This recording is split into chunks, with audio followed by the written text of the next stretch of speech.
Magandang araw mga kabeshi! Kumusta kayo? For today's video mga kabeshi, magluluto muna tayo ng gulay at ating ipapartner ang ating piritong manok. Panoorin nyo lang ang buong video kung paano ko ito iluto mga kabeshi. So dahil marami pa rin tayong gulay na ibinigay sa atin mga kabeshi, syempre hindi naman natin ito sasayangin at kailangan nating iluto. At inumpisahan ko na palang hiwain ang ating tokwa dito mga kabeshi. Ito ang gagamitin natin pansahog sa ating gulay na igigisa mga kabeshi. And after ko pala mahiwa ang ating tokwa mga kabeshi, nagpainit na rin ako ng mantika sa ating kawali upang ating iprito na muna ito bago natin hiwain sa maliliit na piraso. At habang pinapainit natin ang ating mantika mga kabeshi, inumpisahan ko munang hiwain ang ating manok upang maibabad muna natin ito sa breading.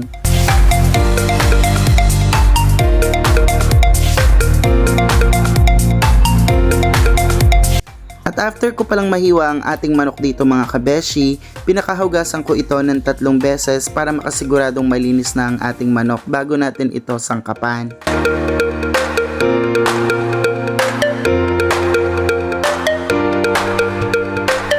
At after natin mahugasan ang ating manok mga kabeshi, inumpisahan ko na pala magprito ng ating tokwa dito.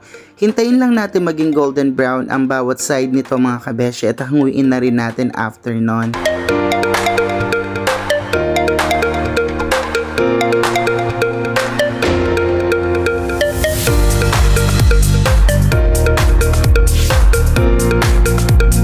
At habang nakasalang ang ating tokwa mga kabeshi, inumpisahan ko na rin palang sangkapan ang ating manok dito. Naglagay lang ako ng 1 pirasong itlog, 2 pamintang pino, naglagay din ako ng harina at ang ating tasty boy. Ito rin ang isa sa pinakapaborito kong breading mix mga kabeshi, ang tasty boy.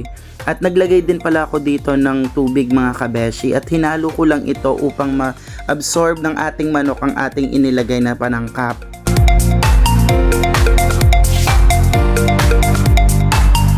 At dito nga mga kabeshi, binalikan ko muna ang ating tokwa dahil mabilis lang naman ito maluto. At kapag ganito na ang kulay niya mga kabeshi, ibaliktad na natin ito. At kapag ganito na pala ang consistency ng ating manok mga kabeshi, okay na ito at iset aside na natin ito upang maibabad muna natin. At hinango ko na rin pala ang ating tokwa dito mga kabeshi at naglagay na rin ako ng second batch ng ipiprito nating tokwa.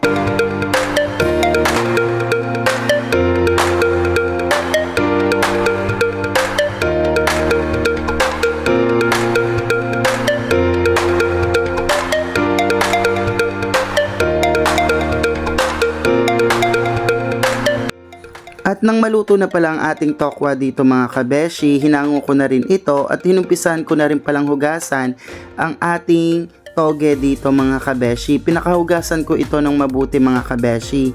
At after nun mga kabeshi, dinagdagan ko na rin pala ng mantika ang ating kawali upang umpisahan na rin na pala nating iprito ang ating manok dito mga kabeshi. At bago natin ito ibaliktad, make sure na golden brown na ang kanyang kabila mga kabeshi. At habang nakasalang ang ating manok mga kabeshi, inumpisahan ko na rin palang hiwain ang ating mga gulay. Meron tayo ditong sayote, meron din tayong carrots, meron din tayong green beans. At habang inihiwa natin ang ating mga gulay dito mga kabeshi, nais ko muna pala magpasalamat sa lahat ng mga sumusuporta sa akin. Kahit maliit pa ang ating bahay, alam ko darating din ang time na lalaki rin tayo. Sipag at tiyaga nga lang ang kailangan. At kung okay lang pala sa inyo mga kabeshi, palambing naman pala ako. Pa-like, comment and share naman sa aking mga video. Dito sa Facebook page ko at sa aking TikTok account mga kabeshi, please like, comment and share sa aking mga videos para malaman ko kung taga saan kayo. At ma-shoutout ko kayo sa aking susunod na videos. At para magkaroon na rin tayo ng another idea na ating iluluto. At dito nga mga kabeshi, nang malamig na pala ang ating tokwa, inumpisahan ko na rin pala itong hiwain into pieces. Ganito lang kalalaki ang aking pagkahiwa dito mga kabeshi. And after ko mahiwa ang ating tokwa, binalikan ko na pala ang ating ipinipritong manok at binaliktad ko na rin ito. Prinito ko lang ito sa mahinang apoy mga kabeshi para hindi siya mabigla at siguradong luto hanggang loob ng kanyang laman. At pagkabaliktad ko sa ating manok mga kabeshi, pinakahugasan ko na rin pala ang ating mga gulay dito. At dito nga mga kabeshi, luto na ang ating piniritong manok dito mga kabeshi. At atin nang ihango ito upang maumpisahan na natin ang ating paggisa sa ating gulay.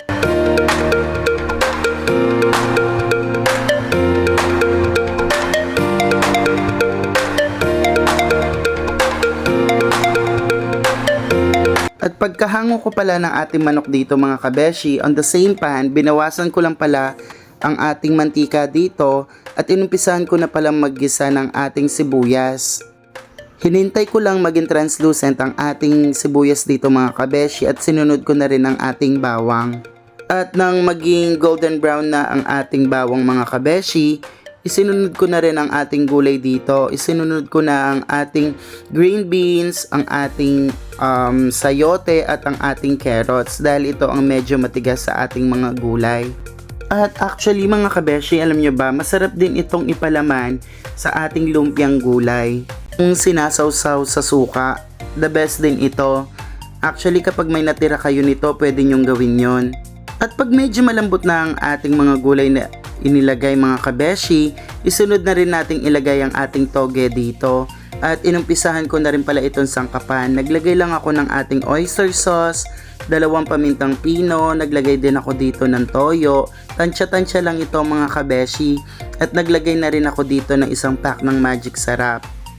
At hinalo-halo ko lang ito mga kabeshi upang ma-absorb ng ating mga gulay ang nilagay nating mga panangkap. At naglagay lang din pala ako dito ng kalahating baso ng tubig mga kabeshi upang hindi siya ganoong kadry tignan. At pag medyo malambot na ang ating mga gulay mga kabeshi, ilagay na natin ang hiniwa nating mga tokwa mga kabeshi. At konti pang kulo dito mga kabeshi, okay na ang ating gulay. Huwag na natin siyang i-overcook mga kabeshi kasi hindi masarap. Mas masarap pa rin yung may nakakagat tayong lutong. At dito nga mga kabeshi, luto na ang ating ginisang toge. Ano pang hinihintay natin mga kabeshi?